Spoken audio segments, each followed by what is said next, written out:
Mesdames et messieurs, bonjour, bienvenue à vous dans cette nouvelle édition de ce mardi 29 septembre 2015. Au sommaire de l'actualité. 28e réunion du Conseil de ministres.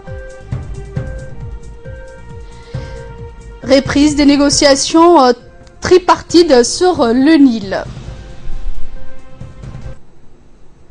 Merci si vous nous rejoignez. Sous la présidence du chef de l'État, Ismaël Omar Guelleh, s'est tenue aujourd'hui la 28e séance du Conseil de ministres. 15 questions ont été à l'ordre du jour, dont notamment la première qui est relative à un projet de loi portant ratification de l'accord de prêt. Je vous propose donc d'écouter la suite avec le ministre des Affaires étrangères et de la coopération internationale et porte-parole du gouvernement, Mohamed Ali Youssouf. Sous la présidence du chef de l'État, son Excellence M. Ismaël Omar Guelleh, s'est tenue la 28e séance du Conseil des ministres en ce mardi 29 décembre 2015. La première question est relative à un projet de loi portant ratification de l'accord de prêt pour le projet d'appui à la réalisation des infrastructures socio-économiques et à la promotion des activités économiques dans les régions.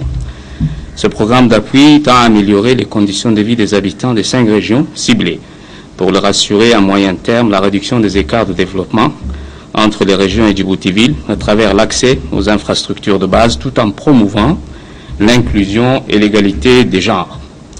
Ce projet s'inscrit parfaitement dans les grandes lignes de la SCAP 2015-2019 et contribue à la réalisation de la promotion du capital humain. Ce projet est aussi une suite logique du projet Prépude clôturé en juin 2015. La République de Djibouti a donc conclu un accord de financement avec le Fonds africain de développement à hauteur de 7 500 000 unités de compte, soit environ 1 845 millions de francs Djibouti. La deuxième question concerne un projet de loi portant modification de la loi numéro 046 en 2004, 5e législature, du 27 mars 2004, et instituant une direction de santé et de services sociaux. La police nationale ne possédant pas de structure de santé, ce projet de création de la direction de santé permettra une plus grande couverture médicale à la portée de tout policier où qu'il se trouve sur le territoire national. Cette direction permettra aussi de faciliter la construction du futur complexe hospitalier propre à la police, la création de nouvelles unités de soins et par conséquent l'augmentation du personnel soignant. La troisième question est relative à un projet d'arrêté portant composition des membres du conseil d'administration de l'autorité de l'aviation civile. Le nombre de 9 membres au conseil est respecté et le ministre de l'équipement et des transports est chargé de l'application du présent arrêté.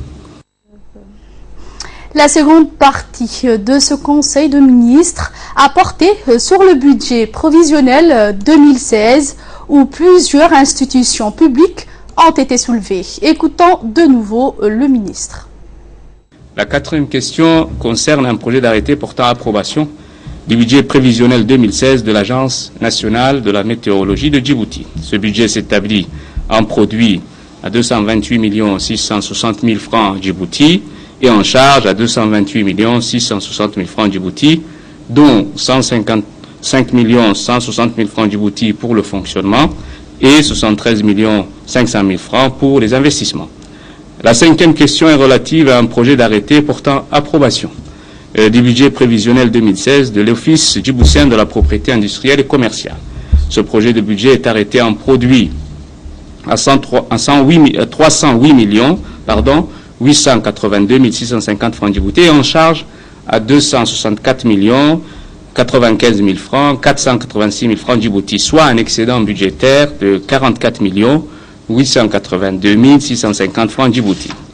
Les budgets 2015 et 2016 de l'ODEPIC sont marqués par un projet intitulé Entrepreneuriat féminin, appui à l'antenne Femcom de Djibouti, eu égard au faible taux de représentativité dans le secteur formel des femmes. La sixième question concerne un projet d'arrêté portant approbation du budget prévisionnel 2016 de l'Office national du tourisme de Djibouti. Ce budget de l'ONTA s'établit en produit à 205 273 360 francs Djibouti et en charge à 199 966 604 francs Djibouti, soit un excédent de 5 306 756 francs Djibouti. La 7e question est relative à un projet d'arrêté portant approbation et rendant exécutoire le budget prévisionnel de l'exercice 2016 du Fonds de développement économique de Djibouti. Ce projet de budget se présente comme suit: un produit à hauteur de 424 111 773 francs Djibouti et en charge à 387 917 487 francs Djibouti, soit un excédent de l'ordre de 36 194 286 francs Djibouti. Les efforts du Fonds de développement seront concentrés sur la réduction du chômage en assurant l'insertion des jeunes dans l'économie nationale à travers le financement de projets favorisant la création d'emplois. La 8e question est relative à un projet d'arrêté approuvant et rendant exécutoire le budget prévisionnel de l'exercice 2016 du CRIPEN. Ce budget du CRIPEN s'équilibre en produits et en charges à 349 271 240 francs Djibouti. La subvention demandée au budget national 2016 est reconduite à hauteur de 299 271 240 francs Djibouti par rapport à 2015. Les ressources propres venant de la vente de manuels sont estimées à 50 millions de francs Djibouti. La 9e question concerne un projet d'arrêté approuvant et rendant exécutoire le budget prévisionnel de l'exercice 2016 de l'Institut supérieur des sciences de la santé. Ce budget de l'ISSS s'équilibre en produits et en charges à hauteur de 252 222 005 francs. Ce budget se justifie par l'entrée en vigueur en 2016 de nouveaux programmes de formation infirmiers, sages-femmes, secrétaires médicales et médico-sociales, ainsi que de formation continue et diplômante des infirmiers et sages-femmes en échographie obstétricale en urgence. La 10e question concerne un projet d'arrêté portant approbation du budget prévisionnel de l'Office djiboutien du droit d'auteur et du droit voisin. Le budget de l'ODA se présente en produit à hauteur de 96 434 677 francs Djibouti et en charge à 96 434 677 francs Djibouti. La 11e question est relative à un projet d'arrêté portant approbation du budget prévisionnel 2016 du Diwan des biens WARF. Le budget du Diwan s'établit en recettes à 447 165 864 francs Djibouti et en dépenses à 249 520 448 francs Djibouti, ainsi qu'en investissement à 339 918 707 francs Djibouti. La 12e question concerne un projet d'arrêté portant approbation du budget prévisionnel 2016 du Diwan de la Zakat. Ce budget de la du Diwan Zakat est évalué en recettes à 76 640 000 francs Djibouti et qui représente essentiellement les produits de la Zakat. Le Diwan gère aussi le programme de parrainage des orphelins où plus de 2000 orphelins sont parrainés. La 13e question est relative à un projet d'arrêté portant adoption du projet du budget prévisionnel 2016 de Djibouti Télécom. Ce budget prévisionnel 2016 de Djibouti Télécom se caractérise par un résultat excédentaire net d'impôts de 3 787 millions de francs Djibouti et d'un budget d'investissement à hauteur de 9 452 millions de francs Djibouti. Les produits sont estimés à hauteur de 22 465 766 000 francs Djibouti et en charge à hauteur de 17 415 480 000 francs Djibouti. La 14e question est relative à un projet d'arrêté portant adoption du projet de budget prévisionnel 2016 de la Poste de Djibouti. Ce projet de budget de la Poste s'établit en recettes d'exploitation à 484 600 000 francs Djibouti et en dépenses de fonctionnement à 484 600 000 francs Djibouti. La 15e question concerne un projet de loi portant un accord de financement contracté auprès du Fonds africain de développement. Cet accord de financement équivaut à 2 829 millions de francs Djibouti et servira à financer le programme de résilience à la sécheresse des communautés rurales afin de leur assurer une bonne sécurité alimentaire à travers l'amélioration de la disponibilité, de l'accès à l'eau et de la diversification des activités productives. C'était donc le ministre des Affaires étrangères et porte-parole du gouvernement. Et autre nouvelle du pays, le président de l'autorité des ports et des zones franches de Djibouti, M.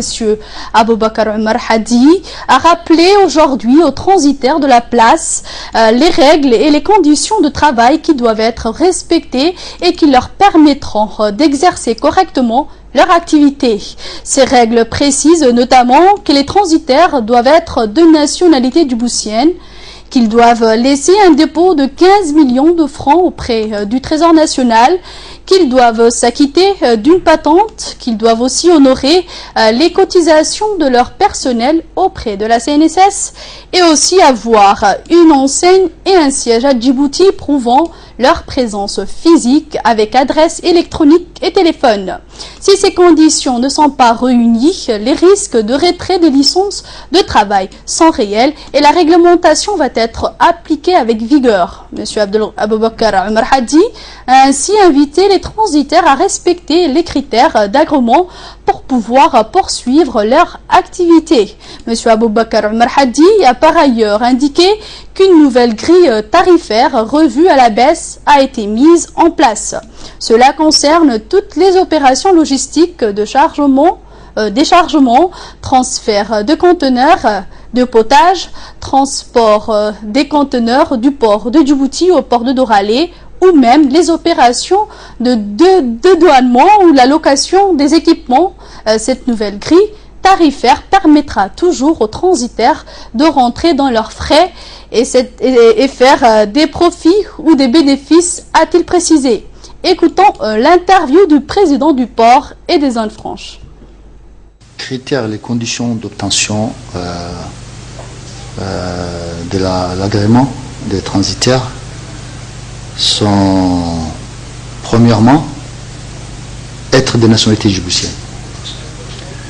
Deuxièmement, de s'acquitter d'un dépôt de garantie de 15 millions au Trésor national. Être à jour des cotisations des salariés, aux cotisations des CNSS, avoir une patente et faire produire des factures d'électricité et d'eau. Cela prouve que vous avez une adresse physique pour votre entreprise et une enseigne lisible avec le nom de la société et les contacts, adresses, email et téléphone.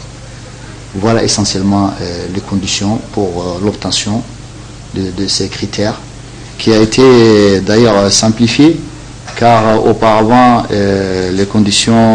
parmi les conditions pour l'octroi de la licence ou de l'agrément, il y avait une liste de matériel qui ne servait pas à grand chose aux transitaires, car ils n'étaient pas amenés à effectuer des opérations physiques dans leur métier, qui est un métier de procédures documentaires et administratives et non pas physiques. Donc voilà les conditions qui ont été mises en place. Et si je reviens un peu sur la nationalité, le président de la République, avant de lancer les grands chantiers d'infrastructure au début des années 2000, 2001, le gouvernement avait adopté un certain nombre de lois pour réformer le secteur des auxiliaires de transport. Et c'est là que le gouvernement a voulu donner la priorité ou l'exclusivité aux Djiboutiens pour bénéficier des retombées de nos ports.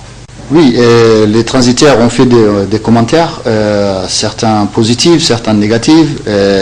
Vous savez, lorsqu'il y a une baisse des tarifs, les gens ou les entreprises qui bénéficiaient de ces tarifs élevés, c'est sûr qu'ils ne vont pas accompagner ou accepter ces changements de gaieté d'équerre.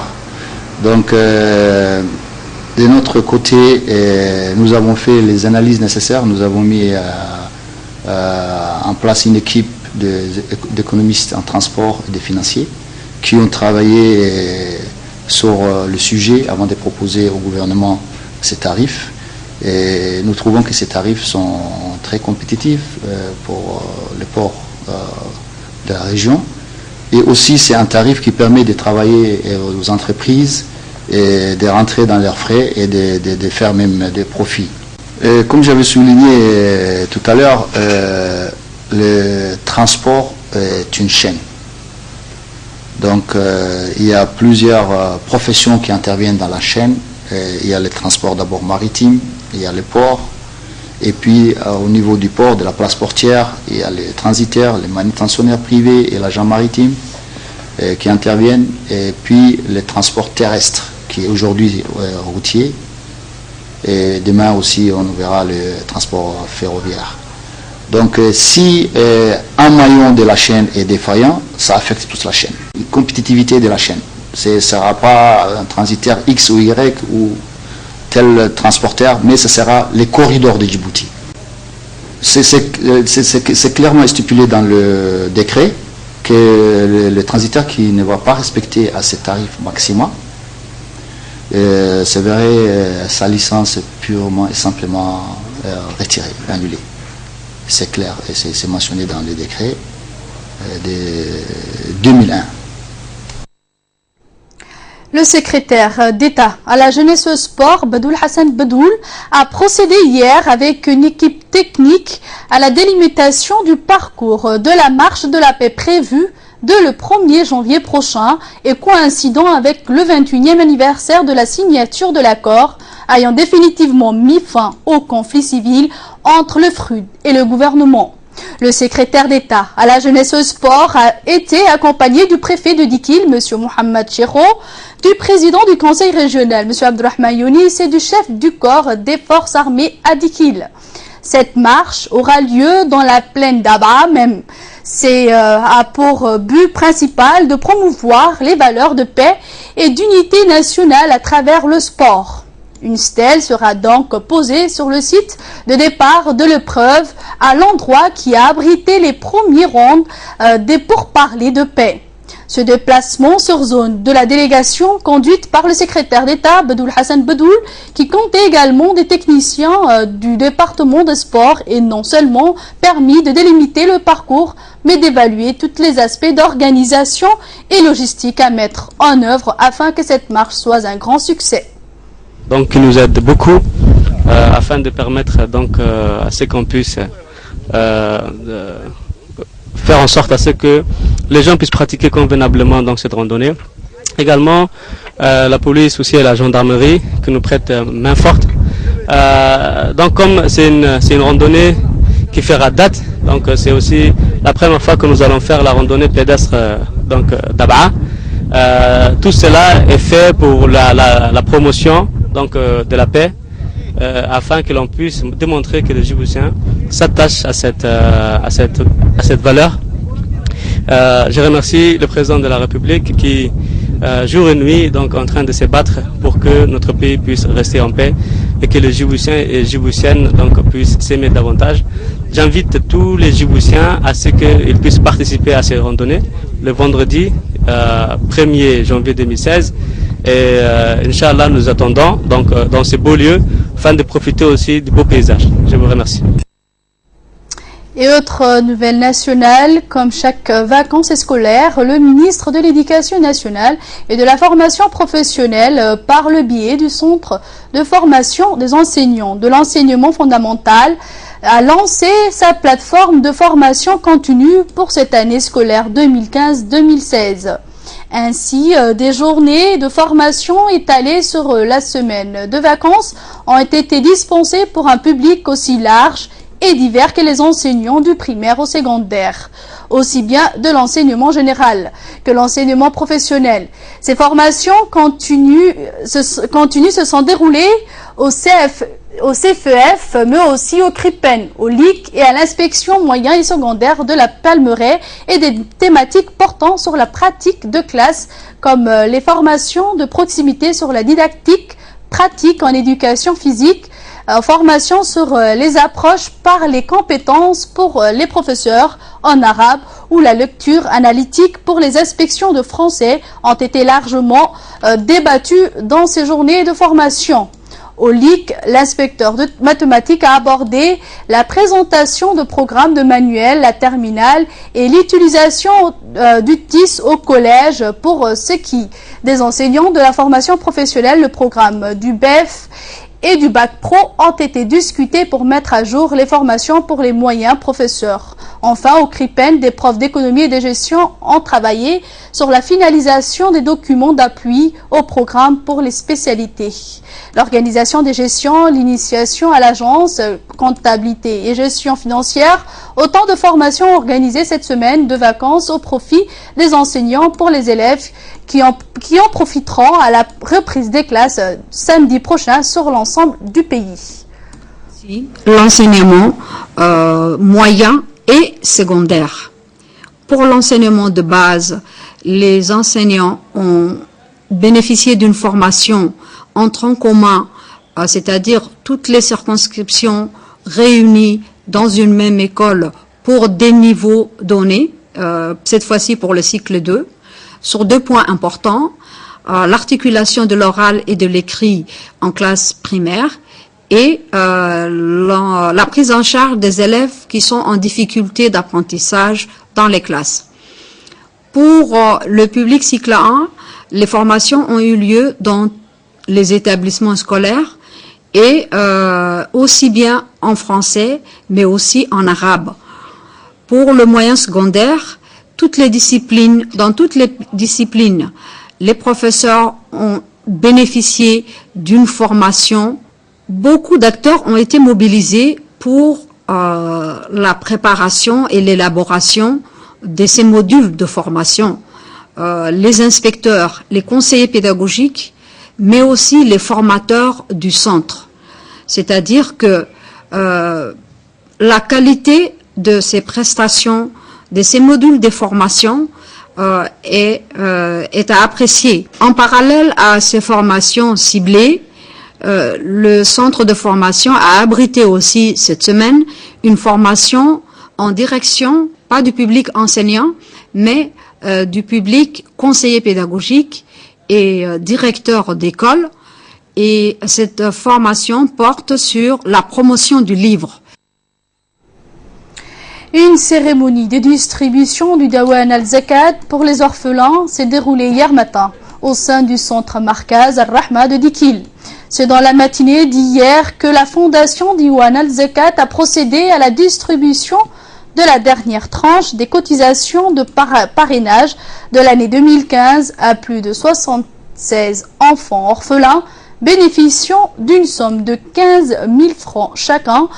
Ont été présents lors de cette cérémonie les directeurs de la fondation Dawan al-Zakat, le préfet adjoint de la région de Dikil, M. Fouad Bakar, ainsi que les responsables du Markaz al-Rahma de Dikil et parents d'élèves.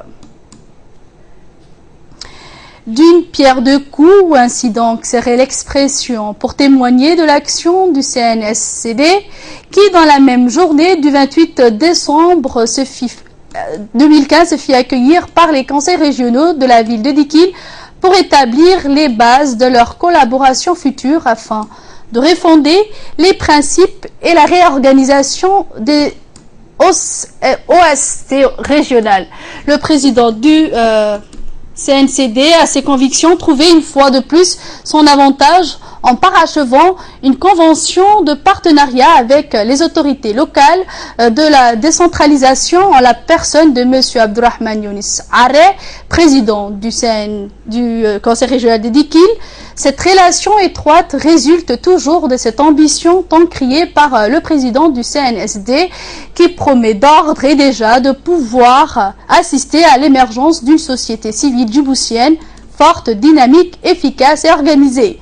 Une priorité désormais devenue l'unique préoccupation du quotidien du CSCD, notamment sous la houlette de son président, d'autant plus que la fougue de la dynamisme du jeune équipe en est la clé du succès.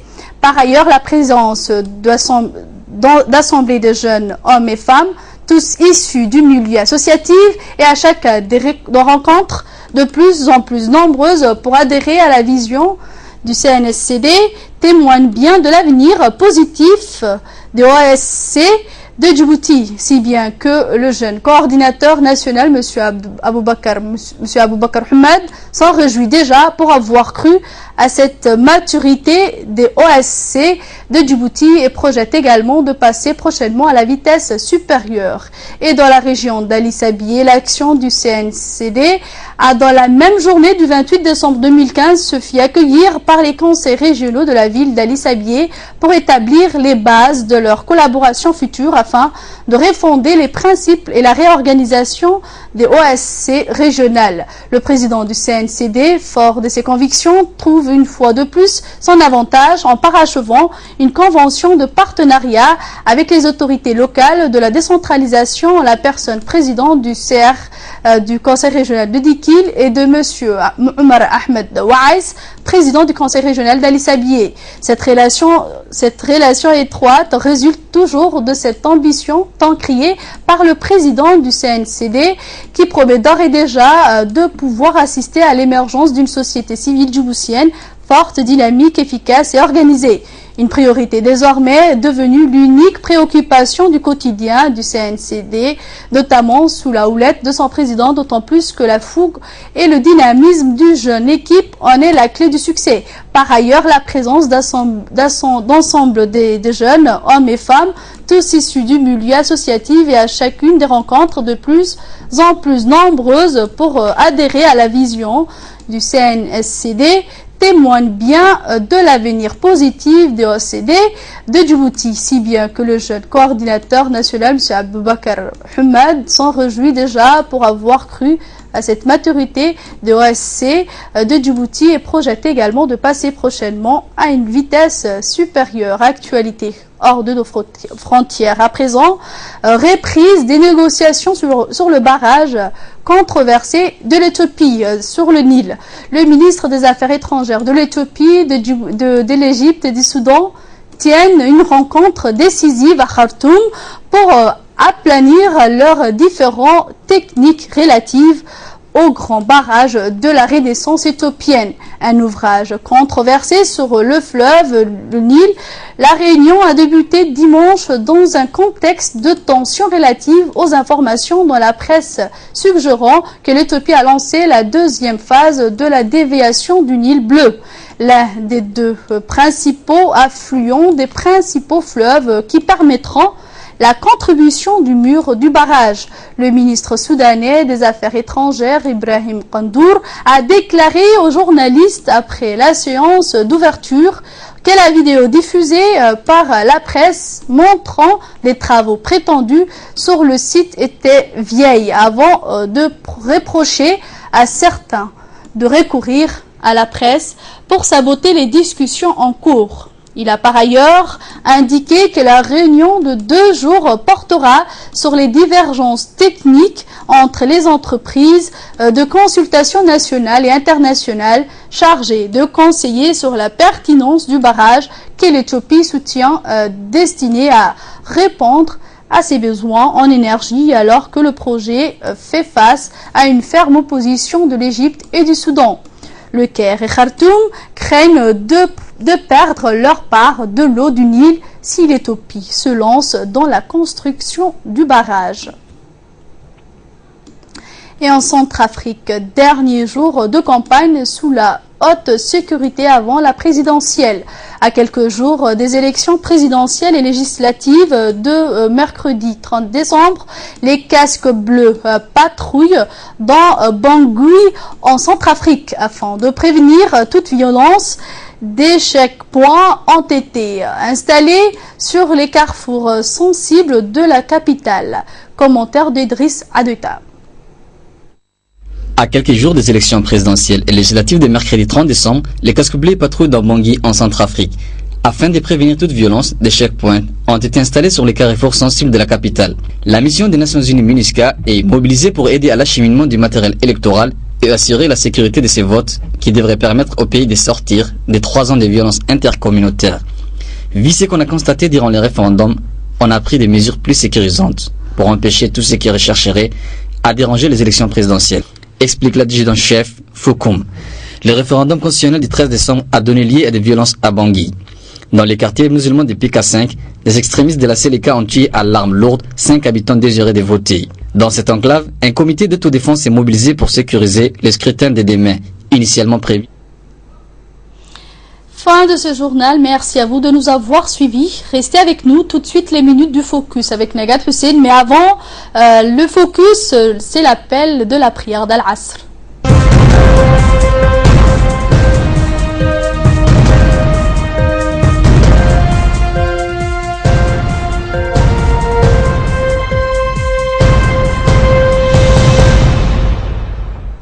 Mesdames et messieurs, bonjour, bienvenue à vous sur le plateau avec moi, Nagad Fouad, pour les minutes du focus. Alors Nagad, tu nous as préparé 3 sujets. Effectivement.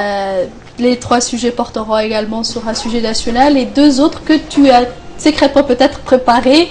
Je vous propose donc d'écouter Nagad avec le focus. Voilà, effectivement, je vais parler du sujet national de l'éducation et ces formations qu'elle organise. En fait, ces formations continuent se dérouler au CFEEF, mais aussi au CRIPEN, au LIC et à l'inspection moyenne et secondaire de la Palmeraie et thématiques portant sur les pratiques de la classe, comme la formation de proximité sur les didactiques pratiques et en éducation physique, formation sur les approches dans les compétences pour les professeurs en arabe et dans la lecture analytique.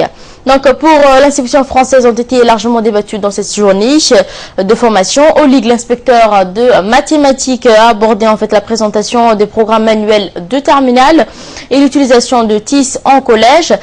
Pour ce que les enseignants et de la formation professionnelle ont un programme au BEF et au Bac Pro en fait ont été discutés pour mettre à jour les informations pour les nouveaux professeurs. Donc enfin les CRIPEN, les profs d'économie et de gestion ont travaillé sur la finalisation des documents d'appui au programme pour spécialiser les organisations en gestion et initiation à l'agence comptable et gestion financière, Choukri.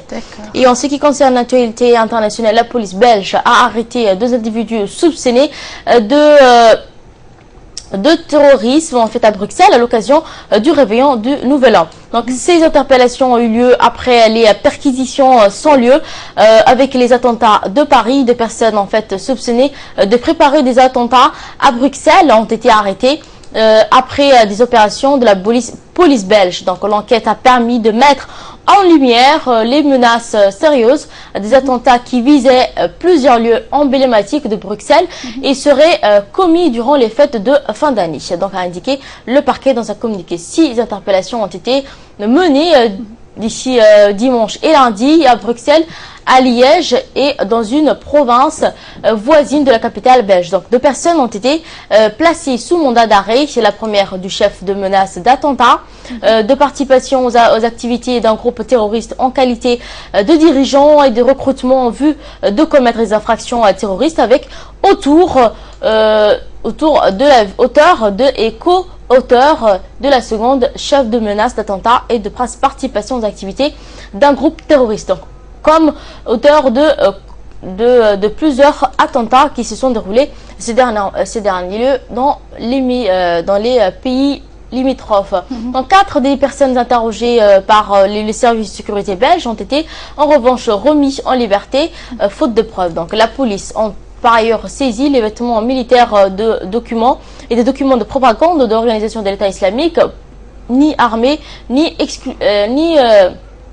explosifs. Donc ces perquisitions n'avaient pas de lien en fait avec des attaques meurtrières perpétrées à Paris ni à Saint-Germain, a précisé le parquet. Donc les enquêtes sur les attentats parisiens qui ont fait 130 morts dernièrement en France avaient mis en lumière les liens existants entre les auteurs de ces attaques en Belgique. Et pour terminer l'insolite de cette journée, en Corée du Sud, un couple britannique a cloné son chien après sa mort. débordant d'amour pour ce dernier. Donc deux petits chiots sont nés en Corée du Sud le 26 décembre dernier. Ces petits boxeurs sont le clone de Dylan, un chien appartenant à un couple britannique est décédé en juin dernier. Laura et Richard Runman, originaires de New York, donc ont ainsi été les premiers clients britanniques du laboratoire sud-coréen Soham Biotech Fondation. Le couple avait gagné un concours lancé par le laboratoire en lui envoyant une vidéo de chiens défunts. Donc c'est très important pour moi, on l'a écrit dans la lettre qu'ils sont envoyés à ce laboratoire, d'avoir une partie de liane identique, génétique à lui. Je ferai n'importe quoi pour voir le chien en question. Donc cette opération n'est pas une première dans le monde. Le laboratoire revendique le clonage de 700 chiens, la plupart pour des clients américains. Voilà, je prie. Merci Nagat pour ces éclaircissements. Merci à vous de nous avoir suivis. Fin de ce journal et du Focus. Restez sur Télé Djibouti.